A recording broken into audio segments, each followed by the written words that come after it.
अस्सलाम वालेकुम जी, once again मैं आप सबको वेलकम करती हूँ अपने चैनल के ऊपर। आज मैं आपके साथ शेयर करूँगी ग्लाइको 8 क्रीम का ऑनेस्ट रिव्यू। ग्लाइको 8 क्रीम जो है किस पर्पस के लिए जो है हम इस्तेमाल करते हैं और उसके साथ इसके यूजेस क्या हैं, इसके बेनिफिट्स क्या हैं, इसको लगाने का जो है वो तरीक़ाकार क्या है, इसको लगाते वक्त कौन कौन सी प्रिकॉशंस जो हैं वो आपने अपने माइंड में जो है रखनी है। ये सारी डिटेल आज की वीडियो में मैं आपके साथ जो है वो शेयर करूँगी। ग्लाइको 8 क्रीम जो है अगर उसके इंग्रेडिएंट की बात करें तो इसके अंदर ग्लाइकोलिक एसिड मौजूद है 10%। ग्लाइकोलिक एसिड जो है उसको अल्फ़ा हाइड्रोक्सी एसिड भी कहा जाता है और ये ग्लाइकोलिक एसिड जो है वो इस्तेमाल किया जाता है for removing the dead skin. ये आपकी स्किन पे जो डेड सेल्स आ जाते हैं उनको जो है वो रिमूव करता है, यानी कि ये एक्सफोलिएशन का काम करता है। उसके साथ साथ अगर हम इसके यूजेस की बात करें कि ये किन किन मकासद के लिए या किन किन प्रॉब्लम्स के लिए जो है ये क्रीम जो है बेस्ट है, तो सबसे पहले ये हाइपर पिगमेंटेशन के लिए आप इसको इस्तेमाल कर सकते हैं, मिलाज़मा के लिए इस्तेमाल कर सकते हैं। उसके साथ साथ अगर आपकी स्किन जो है वो ड्यू टू सन एक्सपोजर जो है सन टैन हो गया उसके लिए इस्तेमाल कर सकते हैं। एक्ने स्कार्स हैं आपके फेस के ऊपर उसके लिए इस्तेमाल कर सकते हैं।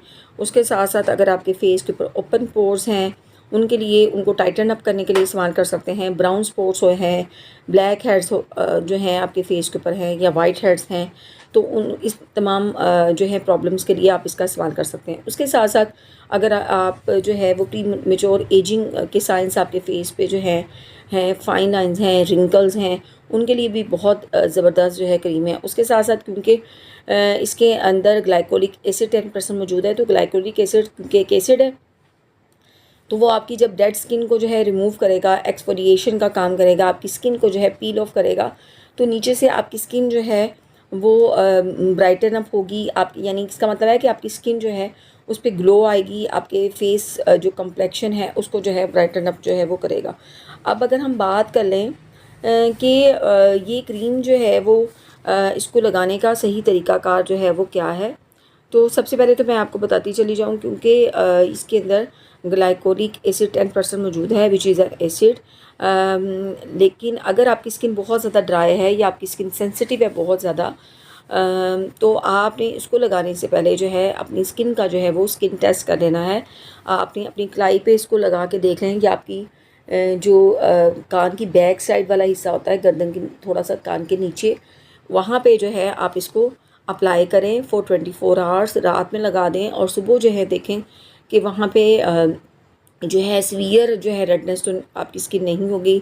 अगर वहाँ पे जो है दाने तो नहीं बन गए जो ये शो करते हैं कि आपकी स्किन जो है वो बहुत ज़्यादा सेंसिटिव है, तो ये क्रीम आपके लिए हरगिज़ नहीं है। लेकिन अगर उस जगह पे माइल्ड रेडनेस हो गई है तो dates okay, you can use this cream. आप इस क्रीम को जो है वो यूज़ कर सकते हैं। हो सकता है कि बाज़ लोग जो हैं उनकी माइल्ड रेडनेस भी नहीं होती, तो आफ्टर डूइंग स्किन टेस्ट आप इसको इस्तेमाल जो है वो कर सकते हैं। अब हम बात कर लेते हैं कि इसको लगाना किस तरीके से है। तो इसको आपने पहले जो है रात में जो है किसी भी अच्छे फेस वॉश से अपने जो है फेस को वॉश कीजिए। उसके बाद उसको ड्राई अप करने के बाद आपने इसको अप्लाई करना है। आपने बिल्कुल पी साइज़ जो है वो लेना है, मटर के दाने के हिसाब से आपने इस क्रीम को लेना है और उसके बाद आपने इवनली जो है उसको अप्लाई करना है ऑन योर फेस। यहाँ पे आपको एक बात बताती चलूँ कि पहले हफ्ते आपने अपने फेस पर इसको 2 या 3 घंटे के लिए अप्लाई करना है। उसके बाद अपने फेस को वॉश करके किसी भी अच्छे मॉइस्चराइज़र को अप्लाई कर देना है। जब आप देखें कि एक हफ्ते में आपकी स्किन इसको यूज़ टू हो गई तो फिर आप नेक्स्ट वीक जो है पूरी रात के लिए अप्लाई, दूसरे हफ्ते आप जो है इसको रात में अप्लाई करें और सुबह जो है किसी अच्छे फेस वॉश से अपने जो फेस है उसको वॉश कर लें। अगर आप बाहर जाते हैं, आपका सन एक्सपोजर है, तो सनस्क्रीन ज़रूर अप्लाई करें। आफ्टर 2 या 3 आवर्स के बाद सनस्क्रीन अप्लाई करें क्योंकि गर्मी बहुत ज़्यादा है। उसके साथ साथ जो है आपकी स्किन जो है अगर बहुत ज़्यादा ड्राई है, बहुत ज़्यादा सेंसिटिव है, तो मॉइस्चराइज़र भी ज़रूर अप्लाई करें। अगर साइड इफ़ेक्ट की बात करें तो थोड़ी सी आपको बर्निंग सेंसेशन जो है वो हो सकती है।